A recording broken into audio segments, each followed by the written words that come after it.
പോയിട്ടുണ്ട്. ഞാൻ ഡപ്പർ ഓട്ടാൻ പോയിട്ടുണ്ട്. ഡപ്പർ ഓട്ടാണ്. റബ്ബർ വെട്ടാ. ഓ പറ. രാവിലെ എണീക്കണ രാവിലെ എണീച്ചിട്ട് ഭയങ്കര വിഷയമാണ്. ഭയങ്കര തണുപ്പാണ്. തണുപ്പാണെങ്കിൽ പിന്നെ പോവാൻ പറ്റൂടാ. അത് ശരിയാണ്. പിന്നെ വേറെ എന്തെങ്കിലും പണിക്ക് പോയിട്ടുണ്ട്? ഞാൻ ടൈലിന്റെ പണിക്ക് പോയിട്ടുണ്ട്. ടൈലിന്റെ പണിക്കൊക്കെ പോയില്ലേ? ഈ പൊടിയുടെ അലർജിയാണ്, എനിക്ക് പറ്റത്തില്ലെന്ന്. പൊടിയുടെ അലർജി ആണെങ്കിൽ ഭയങ്കര പാടാണ്. പിന്നെ വേറെ എന്തെങ്കിലും ജോലിക്ക് പോയിട്ടുണ്ടോ? അവസാനം ഞാൻ പോയി പെയിന്റ് പണിക്ക് പോയി. അതിലെങ്കിലും രക്ഷപ്പെട്ട്. എന്നാ ഈ ഏണി കേറണം, അതിന്റെ മണ്ട പോയിട്ട് താട്ട് നോക്കുമ്പോഴേ തല ഇറങ്ങുന്ന. അല്ല അങ്ങനെ ആയിക്കഴിഞ്ഞാലേ വലിയ പാടാ. നീ ഒരു കാര്യം ചെയ്യാൻ തരാ, നീ പഞ്ചായത്ത് വരെ അപേക്ഷ കൊടുക്കാത്. അത് ഞാൻ കൊടുത്തു. ഈ സ്വയം തൊഴിലിന് കൊടുത്തണ്ണ.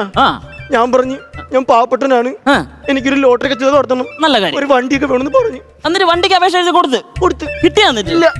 അവര് പറയണേ വണ്ടി തരത്തില്ലെന്ന്. അതെന്തൊരു വേലയുടെ. നീ ഒരു സ്വയം തൊഴിൽ ചെയ്ത് ജീവിക്കാൻ നല്ല കാര്യമല്ലേ അല്ലേ? നീ ഏത് വണ്ടിക്ക് കൊടുത്തത്? ഡ്യൂക്ക്.